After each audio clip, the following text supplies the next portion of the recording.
কেউ কুফরি করে ক্ষতি করে ফেলেছে, যদি এমন হয় সেক্ষেত্রে মুক্তির উপায় কি?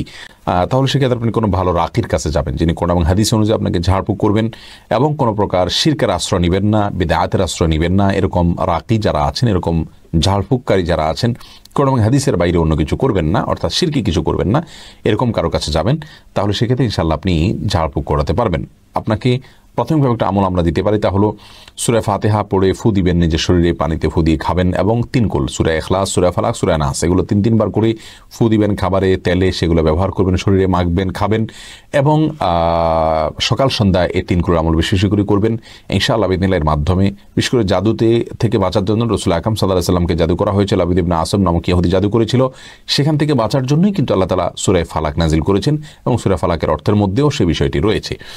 পরবর্তীতে সূরা ইখলাস, সূরা ফালাক, সূরা নাস পড়ে রাসূল আকরাম সাল্লাল্লাহু আলাইহি ওয়াসাল্লাম জাদু থেকে মুক্তি লাভ করেছেন। অতএব এই সূরাগুলো পাঠ করবেন, সেই সাথে রাকির সঙ্গে যোগাযোগ করবেন, তারা বিশেষ বিশেষ আমল আপনাকে দিবে।